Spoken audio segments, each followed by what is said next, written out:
So in the second part of this lesson, we had looked at the first three question words. Okay, the last four we will finish up in this video. So the fourth one is quand or à quelle heure. Now both mean when. This is actually when, and this is more like at what time. Okay, so it is used when the underlined part is a time, when you're asking the time. Okay, so quand is when it's a general time.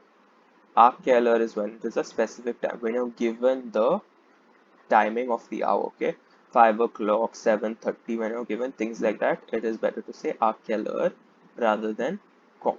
Okay, quand is when you're given morning, afternoon, next month. Okay, vague timings like that. Quand works. So tu es parti pour Kolkata hier. Here now here is a general time, yesterday. So you cannot say à quelle heure, at what time. You'll have to say when did you leave. Okay, so this is a timing. So the question word comes first. Quand tu es. This is a pronoun, so it can straight away be inverted. Et tu.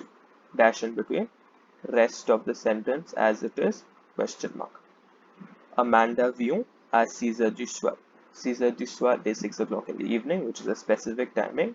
So you would put à quelle heure. Okay. So à quelle heure, the question word comes at the start. Amanda is the name of a person which cannot be inverted, so you bring it as it is. Vient is the verb, bring it as it is, and then you introduce the correct pronoun. So Amanda is a feminine singular, it will be elle, so you bring it here after the verb, hyphen, question mark. Then, la femme va au marché au matin. The lady goes to the market in the morning.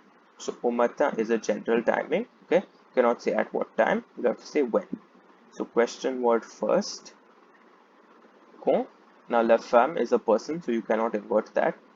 Bring it down, bring the verb down, introduce the correct pronoun. La femme is elle, so you write that after the verb. Is there a clash? Yes, there is.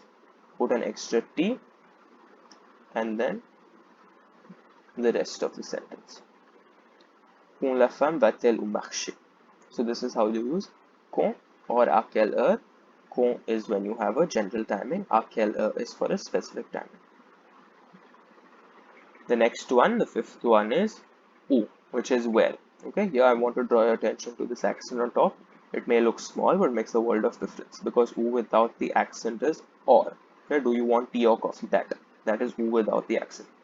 With the accent is where. Okay, so the accent is important because this is not a question word. Okay, so it's obvious you will ask the question where when your answer is a place or a location. Okay, so nous allons à la plage en vacances. We go to the beach in the holidays. À la plage is a place, to the beach. So you will bring the question word first, où. Now nous allons, this is a pronoun, so you can directly invert it. Allons, nous, dash in between. Now this you will not write because it's your answer, and then you write en vacances, question mark. Où allons-nous en vacances? Okay. Then la famille voyage en Afrique. The family travels in Africa. Travels to Africa. So, and Africa is a place. So, où, question word. Then la famille is a noun. You cannot invert a noun. So, you bring that down. Bring the verb down. Then you have to use the correct pronoun. Now, la famille, it may strike you as it is a number of people. So, we take plural il. But no. Okay, because the noun la famille. The noun family is feminine singular. Okay, so always remember la famille is substituted by elle. So elle, there is a clash now of e and e, so you put the extra t and the question mark. Okay, it will become où la famille voyage-t-elle. Then vous aimez aller aux États-Unis. You like to go to the United States. United States, the country, is a place. So you will start with où. Now vous aimez, vous is the pronoun. You can directly invert it as aimez vous. Don't forget the hyphen in between, and then whatever else is left, question mark. Où aimez-vous aller? Okay. Next one is pourquoi, is why. Okay, it's used when the underlined part is a justification or it's a reason, or in some cases it's an excuse. Okay, so je vais à la guerre pour recevoir mon oncle. Okay, so I go to the station to receive my uncle, to pick up my uncle. So in order to receive my uncle, that is a justification, a reason. So your question will be pourquoi comes first. Je now, alarm bells when you see je, because you have to convert it to tu first. So it will be tu vas à la gare. Okay. So it will be pourquoi. When you invert the tu, it will be vas-tu, and then whatever else is left. À la gare. Why do you go to the station? I go to the station to pick up my uncle. Okay. Then Lisa a réussi car elle a étudié dur because she studied hard. Lisa succeeded because she studied hard. So this is the reason for her success. So pourquoi? Okay. Then Lisa is a name for person, so you keep it as it is. Keep the verb as it is. Introduce the correct pronoun. Lisa is feminine singular, so L. A and E clash, so T. And then the whatever's left. Réussi? Question mark. Pourquoi Lisa a-t-elle réussi? Ils sont absents parce qu'ils sont malades. They are absent because they are sick. Okay, so this is a reason or an excuse. So you will start with pourquoi. Now, il is already a pronoun, so you can directly invert it with the verb sont-ils, and then whatever else is left, absent. Question mark. Why are they absent? Okay. Now, pourquoi, you can take a little hint that if the underlined part has pour, car, or parce que, it is more likely than not to be pourquoi will be a question word. Okay, because pour is in order to. These are all words which indicate justification. In order to, car is because, parce que is also because. Okay, so if you see these words and you're a little confused, it is more likely that your question word is pourquoi. And the last one is combien de. Now, combien de function a little differently. Firstly, because in English we have how much and how many. In French, we have just one, which reduces your work. Okay, whenever you're asking about a quantity, it is combien de.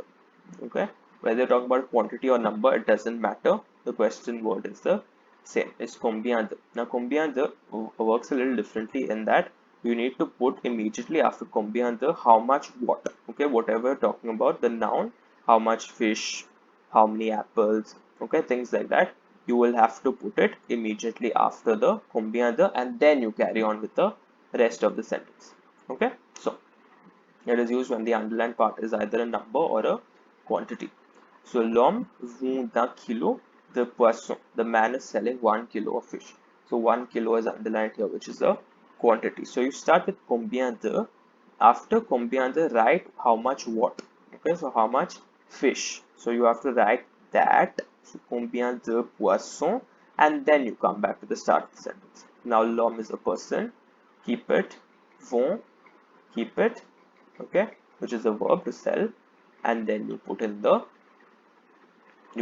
correct pronoun. So l'homme is the man, so it will be masculine singular. You put il. Dash in between, question mark at the end. We've already said poisson, no need to repeat it. Nous avons vu 6 oiseaux sur l'arbre. We saw 6 birds on the tree. 6 is a number here, so you have to say how many birds did you see.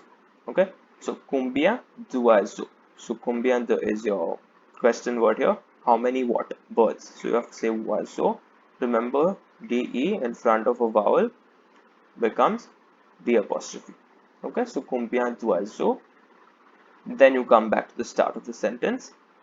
Nous avons becomes avons nous. Because it's a pronoun, you can directly invert it.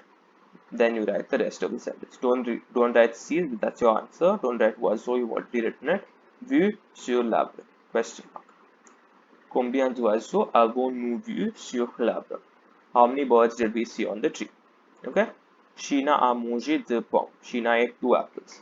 Now given 2 here is underlined, so it is obviously combien de, how many apples. So combien de, after combien de you have to write how many what? How many what apples? So pomme. Now come back to the start of the sentence. Sheena is a person, so she cannot be inverted. Keep the verb also. Now you put in the correct pronoun. Sheena is feminine singular, will be L. Clash A-N-E. Put the extra T. Is there anything else? Mange. You've already written pomme, so don't write that again. Question mark. Combien de pommes Sheena a-t-elle mangé? Okay. That is how you tackle your question words. follow the rules, be systematic, methodical in your work. Okay, invert wherever necessary. For combien de, make sure you're writing how much of what. Okay, don't leave it hanging like that. Write combien de poissons, combien d'oiseaux, right? How much of what, and then you come back to the start of the sentence and you do your inversion. So this is how you deal with question words. I'm giving you a few exercises on the next few slides, which I want you to attempt by yourself, and I will solve them with you in a separate video. Thank you.